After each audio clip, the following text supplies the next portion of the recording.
கர்த்தருடைய பரிசுத்த நாமத்திற்கு மகிமை உண்டாவதாக. அதிகாலையிலே ஆண்டவருடைய வார்த்தைகளை கேட்கும்படி, ஆண்டவரை காணும்படி வந்திருக்கிற உங்கள் ஒவ்வொருவரையும் ஆண்டவராகிய இயேசு கிறிஸ்து நாமத்திலே நான் வரவேற்கிறேன்.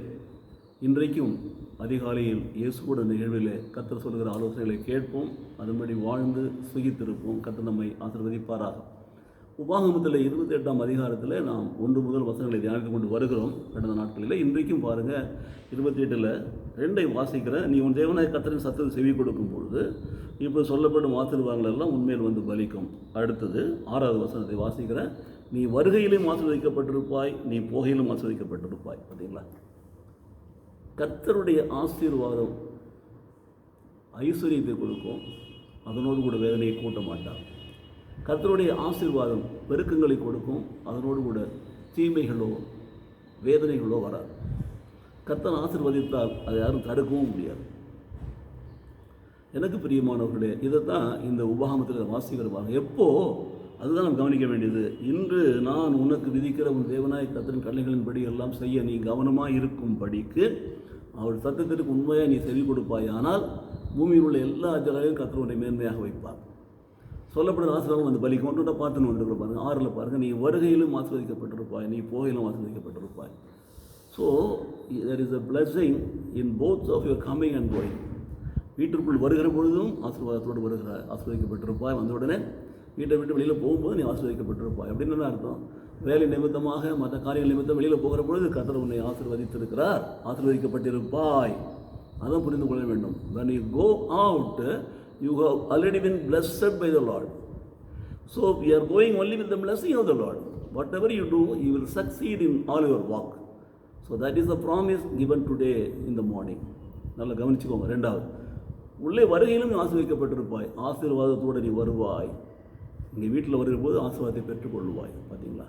அப்போது நாம் கையிட்டு செய்கிற வேலைகளில் ஆசீர்வாதம், நம்முடைய போக்கிலும் வரதிலும் ஒரு ஆசீர்வாதம், பாதுகாப்பு.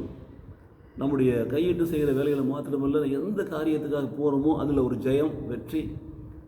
எந்த காரியத்தை முடித்து கொண்டு வருகிறோமோ அதில் இன்னும் மேலும் வெற்றி. இப்படி கர்த்தருக்கு பயந்து கடலின்படி செய்ய கவனமாக இருந்து கர்த்தருடைய சத்தத்திற்கு உண்மையாக செவி கொடுத்து அதன்படி செய்கிற பொழுது தானே நீ வருகையிலும் ஆசீர்வதிக்கப்பட்டிருப்பாய், போகையிலும் ஆசீர்வதிக்கப்பட்டிருப்பாய்.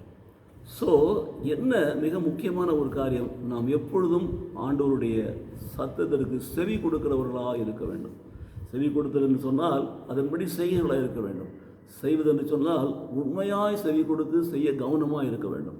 இப்படிலாம் இருக்கிற பொழுது நாம் என்னென்ன ஆசீர்வாதங்களை எதிர்பார்க்கிறோமோ கர்த்தர் அதை கொடுக்கிறார்.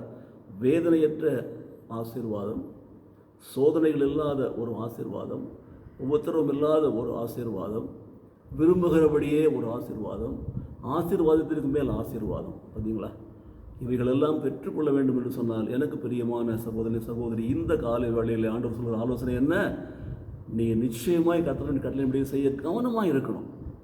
கர்த்தருடைய வார்த்தை சொல்கிறத நீங்கள் செய்யாமல் இன்றைக்கி மனுஷ போதனைகளை நீங்கள் கேட்டிங்கன்னா வழி தவறி போக ஆரம்பிச்சிருவீங்க. கர்த்தருடைய வார்த்தை ஆதியாகமத்திலும் திருவெளிப்பாடு வரைக்கும் நாம் வாழ வேண்டிய வழிகளை நாம் கற்றுக் கொடுக்கிறது. அதை தான் நாம் கடைபிடிக்க வேண்டும். அதுதான் ஆண்டவருடைய சத்தம், அதுதான் ஆண்டவருடைய சித்தம், அதன்படி தான் செய்ய வேண்டும். ஆனால் இன்றைக்கு அநேகர் தங்கள் இஷ்டப்படி வேத வசனங்களை திரித்து புரட்டி அவருடைய சௌரியத்தை அந்த மாதிரி பேசி சுயநலத்தை வைத்து வாழ்ந்து கொண்டிருக்கிறதை நாம் பார்க்க முடியும். அது ஆசீர்வாதம் கொண்டு வரப்போவதில்லை. வேதனை உள்ள ஆசீர்வாதத்தை தான் கொடுக்கும். ஆகவே நாம் வேதனையற்ற ஒரு ஆசீர்வாதத்தை பெற்றுக்கொள்ளும்படி, நாம் வருகையிலும் ஆசீர்வதிக்கப்படும்படி, கோயிலும் ஆசீர்வதிக்கப்படும்படி ஒப்புக் கொடுப்போமா? எங்களை நேசிக்கிற நல்ல பிதாவே, இந்த காலை வேளையிலே கர்த்தருடைய வார்த்தைக்காக நன்றி செலுத்துகிறோம். ஆண்டவரே, உம்முடைய சத்தத்திற்கு செவி கொடுக்கிற, ஆண்டவரே, கீழ்ப்படிந்து நடக்கிற பிள்ளைகளாக எங்களை நடத்தி எங்களுடைய போக்கையும் வரத்தையும் கர்த்தர் ஆசீர்வதிப்பீராக.